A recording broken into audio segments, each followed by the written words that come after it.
Hello everyone, आप लोग कैसे हैं? मैं आशा करता हूं कि आप लोग बहुत अच्छे होंगे। आपका स्वास्थ्य बहुत ठीक होगा। माय डियर स्टूडेंट, आज हम इस वीडियो में क्लास 12वीं का चैप्टर नंबर 1 का लेक्चर 15 लेकर आया हूं। और इस लेक्चर 15 में आपको वैद्युत द्विध्रुव की निर्छी अथवा अनुप्रस्थ स्थिति में वैद्युत क्षेत्र की तीव्रता का व्यंजक प्राप्त करना है, जिसको इंग्लिश में कहा जाएगा electric field intensity at equatorial और in broadside on position of an electric dipole. Clear हो गया? तो ये हर साल जो होता है उत्तर प्रदेश के किसी न किसी ज़िले में यह 4 से 5 अंक में यह पूछता रहता है और बहुत ही इम्पॉर्टेंट है। और देखिए जो बुक में है ना, बुक में बहुत लेंदी दिया, बहुत लंबा विस्तृत इसका डेरिवेशन किया है। तो मैं कोशिश कर रहा हूँ कि इसको कम से कम 4 से 5 या 6 से 7 स्टेप में इसका डेरिवेशन हम कर दें इस वीडियो के माध्यम से। तो देखिए हम क्या करते हैं, सबसे पहले कैसे हल करना है। यहाँ लिखा वैद्युत द्विध्रुव की निर्छी, तो अभी निर्छी बाद में समझाएंगे, पहले आप समझिए वैद्युत द्विध्रुव क्या होता है। तो वैद्युत द्विध्रुव का फिगर ऐसे बनता है। वैद्युत द्विध्रुव के लिए हम क्या करेंगे, 2 पॉइंट लेंगे। देखिए एक पॉइंट यहाँ पर क्या हो गया ए, और दूसरी पॉइंट क्या हो गया बी हो गया। ध्यान दीजिएगा कैसे बनाना है आपको। एक ए बिंदु लीजिएगा और दूसरा क्या लीजिएगा, बी बिंदु लीजिएगा। और ए बिंदु पर प्लस क्यू चार्ज और बी बिंदु पर क्या है, माइनस क्यू चार्ज हो गया। ठीक, क्लियर हो गया? तो फिर से सुनिएगा, 2 बिंदु क्या है, ए और बी है। और इस पर ए पर कौन सा चार्ज है, प्लस क्यू है, बी पर कौन सा चार्ज है, माइनस क्यू है। इन दोनों के बीच की दूरी क्या है, 2l है। इसी को बोलते हैं प्रभावी लंबाई बोलते हैं, इसी को अल्प दूरी बोलते हैं, इसी को स्मॉल डिस्टेंस बोलते हैं। अब ध्यान दीजिएगा, ए और जो बी है ये समान परिमाण है, मतलब सेम मैग्नीट्यूड है। और प्लस क्यू माइनस क्यू जो है ये अपोजिट जो है नेचर के चार्जेज हैं, मतलब विपरीत प्रकृति के क्या है, आवेश हैं। ठीक, तो ध्यान दीजिएगा वैद्युत द्विध्रुव क्या होता है। तो यहाँ ध्यान सुनिएगा, समान परिमाण तथा विपरीत आवेश और उनके बीच की अल्प दूरी से बना निकाय क्या कहलाता, वैद्युत द्विध्रुव कहलाता है। तो आपको वैद्युत द्विध्रुव समझ में आ गया कैसे बनेगा। वैद्युत द्विध्रुव के लिए ए और बी लीजिएगा, एक पे प्लस क्यू और एक पर माइनस क्यू, बीच में 2l दर्शा देंगे, बन जाएगा वैद्युत ध्रुव। अब वैद्युत द्विध्रुव की कह रहा निर्छी बनेगा, तो निर्छी कब बनेगा, तो हम वैद्युत द्विध्रुव के बीच की जो दूरी 2l था, अल्प दूरी था, इस अल्प दूरी का मध्य बिंदु मैंने क्या प्राप्त कर लिया, ओ प्राप्त कर लिया। जैसे ही मध्य बिंदु ओ प्राप्त किया तो ओ प्राप्त करने से जो 2l था ये 2 बराबर भाग में बंट गया। तो एक दूरी हो गया यल, यानी ए से ओ बराबर यल, और ओ से बी बराबर क्या हो गया, यल हो गया। यहां तक समझ में आएगा। अब हम क्या करेंगे, इस ओ बिंदु से लंब रूप एक लाइन खींचेंगे। लंब रूप क्या खींचेंगे, एक लाइन। और जैसे ओ बिंदु से लंब रूप लाइन खींचेंगे तो इसी को बोलते हैं इक्वेटोरियल लाइन या निर्छी अक्ष बोलेंगे। कौन सा अक्ष बोलेंगे, निर्छी अक्ष। तो इक्वेटोरियल या निर्छी अक्ष हमारा तो यहाँ पर तैयार हो गया। अब हम करेंगे कि ये जो निर्छी बना है लाइन, इसी निर्छी स्थिति पर हम कोई बिंदु क्या लेंगे, पी लेंगे। और ये जो पी बिंदु है इसी को बोलते हैं एकांक धनावेश। कौन सा धनावेश, एकांक धनावेश। अब एकांक धनावेश जो हमारा पी है, तो ये धनावेश ए भी है, धनावेश ए भी है। तो आपको पता होगा कि सेम चार्जेज के बीच में जो बल लगता है वो रिपल्सन का बल लगता है, रिपल्सन फोर्स लगता है, जिसको हिंदी में बोलते हैं प्रतिकर्षण बल। तो देखिए हम क्या कर रहे हैं, प्लस क्यू आवेश और एकांक धनावेश के बीच में देखिए हमने एक लाइन ड्रा किया जो क्या कर रहा है कि ये प्रतिकर्षित करने वाली की दिशा को प्रदर्शित कर रहा है। ठीक है, और इन कौन सा, प्रतिकर्षित करने की दिशा प्रदर्शित कर रहा है, जिसके कारण विद्युत क्षेत्र क्या होगा, E प्लस क्यू। जिसके कारण वैद्युत क्षेत्र क्या होगा, E प्लस क्यू होगा। ठीक, अब देखिए माइनस क्यू आवेश है, तो यहाँ पर एकांक धनावेश है, तो ये धन है और ये क्या है, माइनस है। तो धन और माइनस के बीच में आकर्षण लगता है, तो यहाँ लिखेंगे माइनस क्यू आवेश अपनी ओर क्या करता है, आकर्षित करता है। माइनस क्यू आवेश अपनी ओर क्या करेगा, आकर्षित करेगा। और जब अपनी ओर आकर्षित करेगा तो यहाँ स्पष्ट हुआ कि यह ऋण चिन्ह अपनी तरफ आकर्षित कर रहा है। और ऋण चिन्ह अपनी ओर जब आकर्षित करता है तो इस पर वैद्युत क्षेत्र क्या उत्पन्न होगा, E माइनस क्यू होगा। ठीक, यहां तक समझ में आ गया। अब हमारा फिगर कुछ ऐसे बन गया, पी ए बी बन गया। ठीक, अब ध्यान दीजिएगा, ये जो पी ए बी बना है, तो पी ए बी एक तरह से हमारा ये समद्विबाहु त्रिभुज बन रहा है। समद्विबाहु त्रिभुज को इंग्लिश में बोलते हैं आइसोस्केल्स ट्रायंगल बोलते हैं। और आइसोस्केल्स ट्रायंगल या समद्विबाहु त्रिभुज का जो नियम है वो कहता है कि जिस त्रिभुज की दो भुजा बराबर हो, तो इस त्रिभुज की दो भुजा बराबर यानी पी ए बराबर क्या है, पी बी है। पी ए बराबर क्या है, पी बी। तो पी ए बराबर पी बी है तो दो भुजा बराबर है, तीसरी बराबर नहीं है, तो इसको बोलेंगे समद्विबाहु त्रिभुज। और समद्विबाहु त्रिभुज का नियम है कि जिस त्रिभुज में दो भुजा बराबर है, तीसरा नहीं बराबर, तो उसी तीसरे वाले भुजा पर जो कोण होता है वो आपस में क्या होता है, बराबर। तो यहाँ पर मैंने कोण लिया, ए बराबर क्या लिया, थीटा, बी बराबर क्या लिया, थीटा। ये दोनों आपस में क्या है, बराबर है। यहाँ तक आ गया।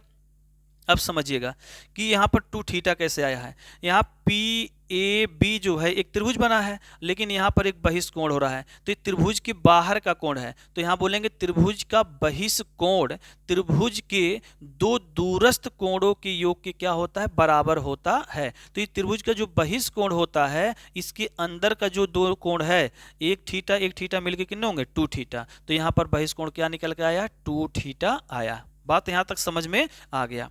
अब ध्यान दीजिएगा कि ये जो 2 थीटा आया, अब यहां पर देखिए इसकी जो दिशा है E प्लस क्यू है और यहाँ पर क्या है, E माइनस क्यू है। तो यहाँ पर इसकी परिमाण क्या है, आपस में बराबर है। क्या है, बराबर है। तो इसके बीच में हमारा जो कोण है, तो एक लाइन जाएगा, तो इसके बीच में मैंने एक लाइन जैसे ही ड्रा किया तो यहाँ पर परिणामी वैद्युत क्षेत्र की क्या प्राप्त हो रहा है, तीव्रता। तो परिणामी वैद्युत क्षेत्र की तीव्रता ये प्राप्त हुआ। ठीक, अब परिणामी वैद्युत क्षेत्र की तीव्रता कैसे दर्शाएगा, E से। तो इसी E का मान मुझे निकालना है बिंदु P पर। ठीक, समझ में आ गया। अब देखिएगा बिंदु O से P तक की दूरी मैंने क्या मान लिया, R मान लिया। जैसे ही R माने तो यहाँ पर देखिए हमारा एक त्रिभुज तैयार हो रहा, समकोण त्रिभुज PAO। तो त्रिभुज PAO जो है एक समकोण त्रिभुज है। ये बोलेंगे ए राइट एंगल ट्रायंगल, यानी त्रिभुज PAO ए राइट एंगल ट्रायंगल, मतलब त्रिभुज PAO एक समकोण त्रिभुज है। ठीक, समझ में आ गया। तो समकोण त्रिभुज में क्या होता है, एक फार्मूला चलता है, कर्ण स्क्वायर बराबर लंब स्क्वायर प्लस आधार स्क्वायर होता है। तो कर्ण का वैल्यू क्या है, यहाँ पर PA है। क्या है, PA। तो PA स्क्वायर बराबर लंब का मान कितना है, R स्क्वायर हो गया, और प्लस आधार का मान क्या है, L हो गया। ठीक, अब यहाँ हो जाएगा PA बराबर अंडर रूट के अंदर R स्क्वायर प्लस क्या हो गया, L स्क्वायर हो गया। बोलो यहाँ तक आया कि नहीं समझ में। तो ये हो गया आपका यहाँ पर अंडर रूट के अंदर हो गया R square plus L square. चूंकि अब देखिए ये PA हो गया। अब आपको पता हो कि समद्विबाहु त्रिभुज है, तो PA बराबर क्या है, PB है। तो यहाँ पर इसका भी मान कितना हो जाएगा, अंडर रूट के अंदर R स्क्वायर प्लस क्या हो गया, L स्क्वायर हो गया। ठीक, आई होप आपको समझ में आ रहा है। तो PA बराबर यानी PA का मान भी इतना है और PB का मान भी कितना है, अंडर रूट के अंदर R स्क्वायर प्लस क्या है, L स्क्वायर है। मैं आशा करता हूं कि आपको फिगर पूरा समझ में आ गया। जब फिगर पूरा समझ में आ गया है तो हम क्या करते हैं, अब एक एक का वैद्युत क्षेत्र निकालना शुरू करेंगे। तो पहले प्लस क्यू आवेश के कारण उत्पन्न वैद्युत क्षेत्र क्या है, E प्लस क्यू है। क्या है, E प्लस क्यू। तो हम निकालेंगे यहाँ पर, देखिए ध्यान से, E प्लस क्यू बराबर 1/4 pi epsilon naught into q बटे, देखिए ध्यान से यहाँ पर मैं ले रहा हूँ प्लस क्यू आवेश के कारण इसकी दूरी कितना है, अंडर रूट के अंदर R स्क्वायर प्लस क्या है, L स्क्वायर है। तो आपको पता होगा वैद्युत क्षेत्र की तीव्रता का सूत्र होता है 1/4 पाई एप्सिलॉन 0 इंटू क्यू बटे R होता है ना। तो यहाँ पर 1/4 पाई एप्सिलॉन 0 हो गया, क्यू हो गया, और यहाँ पर PA की दूरी कितना, R स्क्वायर है। तो यहाँ लिख सकते हो आप AP ही लिख सकते हैं, कोई दिक्कत नहीं है। AP स्क्वायर क्या हो गया, AP स्क्वायर। यहाँ पर इक्वेशन नंबर हो गया आपका फर्स्ट। और इसकी दिशा क्या दर्शाएंगे आप, क्यों, A से कहाँ जा रहा, P की ओर जा रहा है। A से कहाँ जा रहा, P की ओर जा रहा है। क्लियर आ गया समझ में। अब हम इसी तरह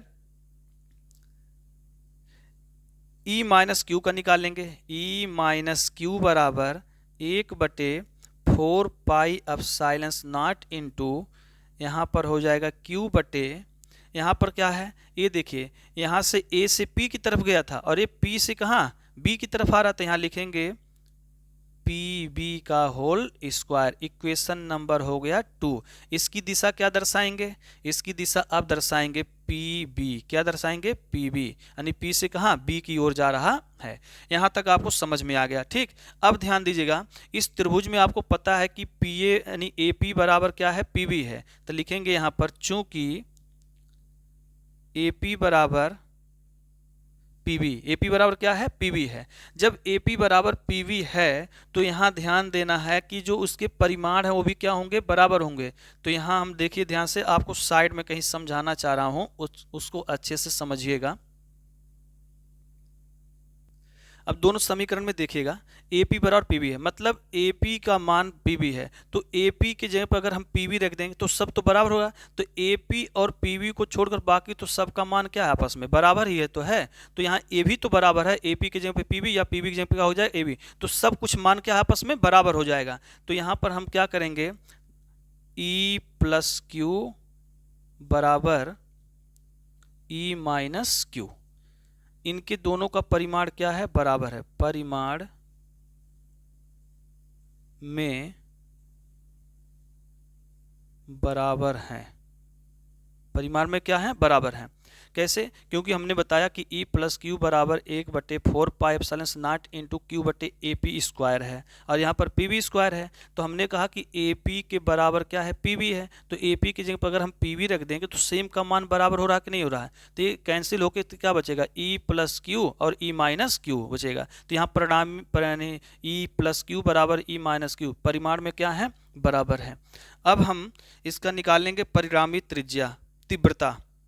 अब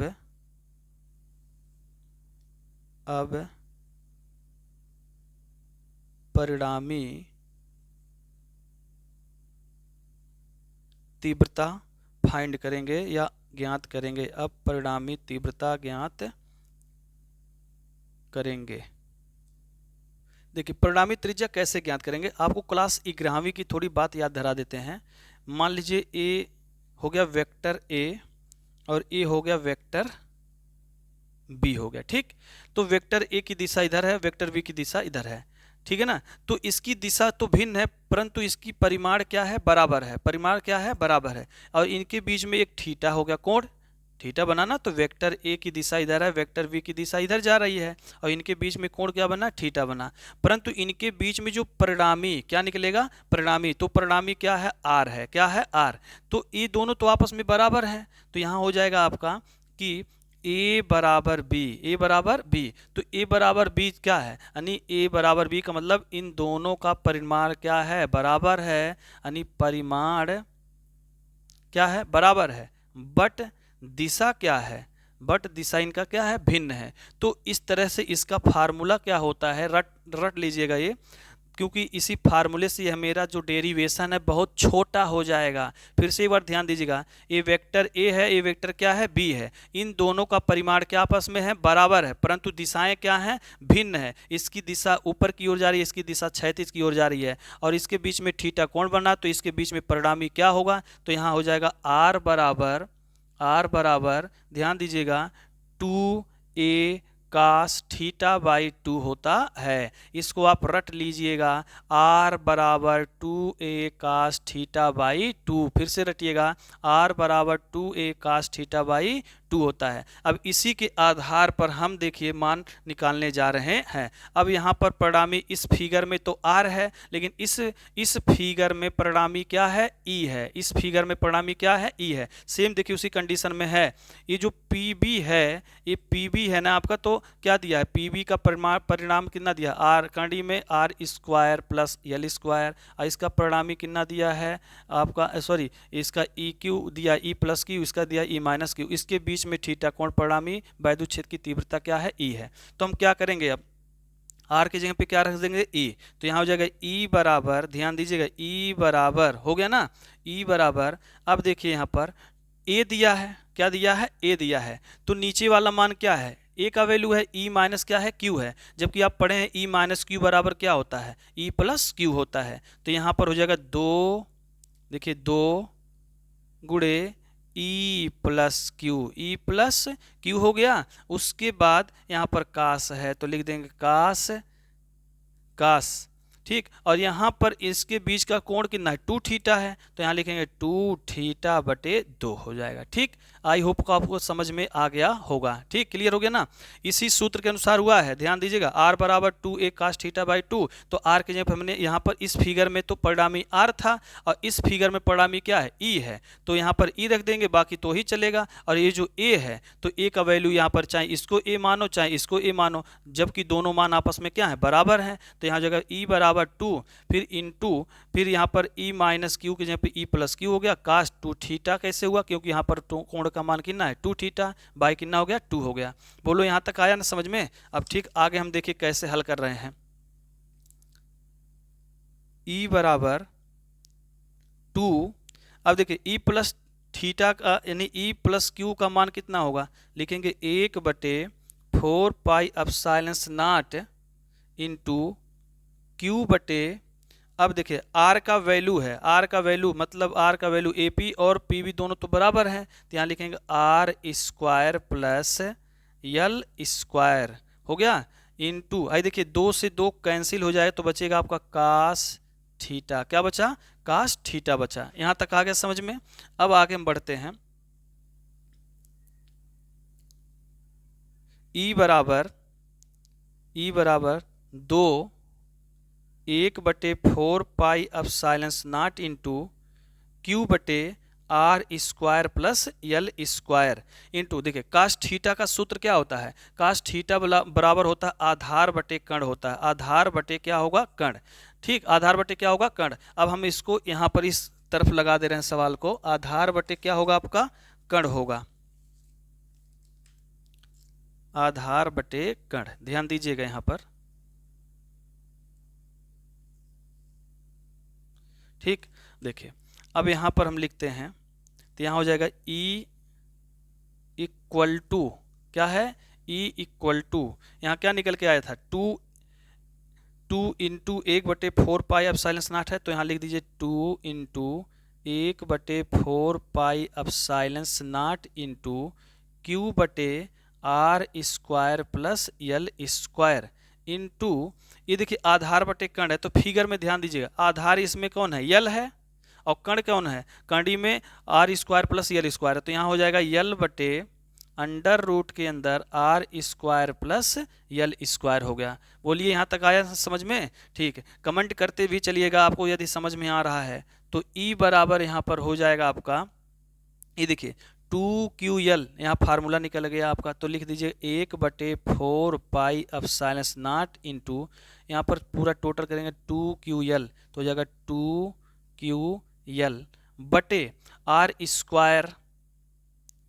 स्क्वायर प्लस यल स्क्वायर एक ब्रैकेट में, और ये जो अंडर रूट है इसको अगर हल करेंगे तो R square plus L square पर अंडर रूट का मान होता है 1/ कितना होता है, 2 होता है। अब यहाँ हो जाएगा आपका E बराबर 1/4 pi epsilon naught into 2QL का मान कितना होता है, P होता है, याद होगा वैद्युत द्विध्रुव का सूत्र होता है P बराबर 2QL, तो 2QL के जगह पे P हो गया। अब देखिए यहाँ पर ये आधार है और यहाँ पर घात कितना है, 1 है, तो आधार जब समान होता है तो इनटू में हो तो उसमें घात को क्या करते हैं, जोड़ देते हैं, तो यहाँ हो जाएगा R square plus L square पर 1 + 1 कितना हो जाएगा, 2 हो जाएगा। तो यहाँ हो जाएगा E बराबर 1/4 pi epsilon naught into P बटे, यहाँ आके निकला आपका R square plus L square, इसको हल करेंगे तो आएगा 3/2। ठीक, 3/2। अब यहाँ निकल के आया E बराबर 1/4 pi epsilon naught into P बटे, अब यहाँ पर ध्यान दीजिएगा, यहाँ पर आपका जो यल का मान है, जो यल है, ये जो यल है वो आर से क्या है, बहुत छोटा है, यानी आर का मान बड़ा है और 2L का मान क्या है, छोटा है। अगर एक एक साइड से तुलना करेंगे तो और बहुत ही क्या है, छोटा है। तो यहाँ लिखेंगे हम लोग, यहाँ पर साइड में लिख देते हैं कि R is very very greater than L, तो यहाँ आ जाएगा R square is very very greater than L square, मतलब इतना यल स्क्वायर का मान छोटा हो गया कि वो नगण्य हो गया। क्या हो गया, नगण्य। नगण्य का मतलब शून्य, क्या हो जाएगा, शून्य। तो यहाँ हो जाएगा आर स्क्वायर में शून्य जोड़ेंगे तो यहाँ हो जाएगा 3/2। आगे फिर देखिए हल करते हैं तो आएगा ई बराबर 1/4 pi epsilon naught into P बटे, अब देखिए आर स्क्वायर में शून्य जोड़ेंगे तो आर स्क्वायर ही आएगा, आर स्क्वायर, और ये ब्रैकेट टूटेगा तो आएगा गुणे 3/2, तो 2 से 2 कैंसिल हो जाएगा, तो यहाँ निकल कर आया आपका ई बराबर 1/4 पाई एप्सिलॉन नॉट इंटू ये हो जाएगा पी बटे आर पर 3 हो जाएगा, आर पर 3 हो जाएगा। बोलिए यहाँ तक आया कि नहीं समझ में? ये हो गया हमारा डेरिवेशन से व्यंजक प्राप्त हो गया।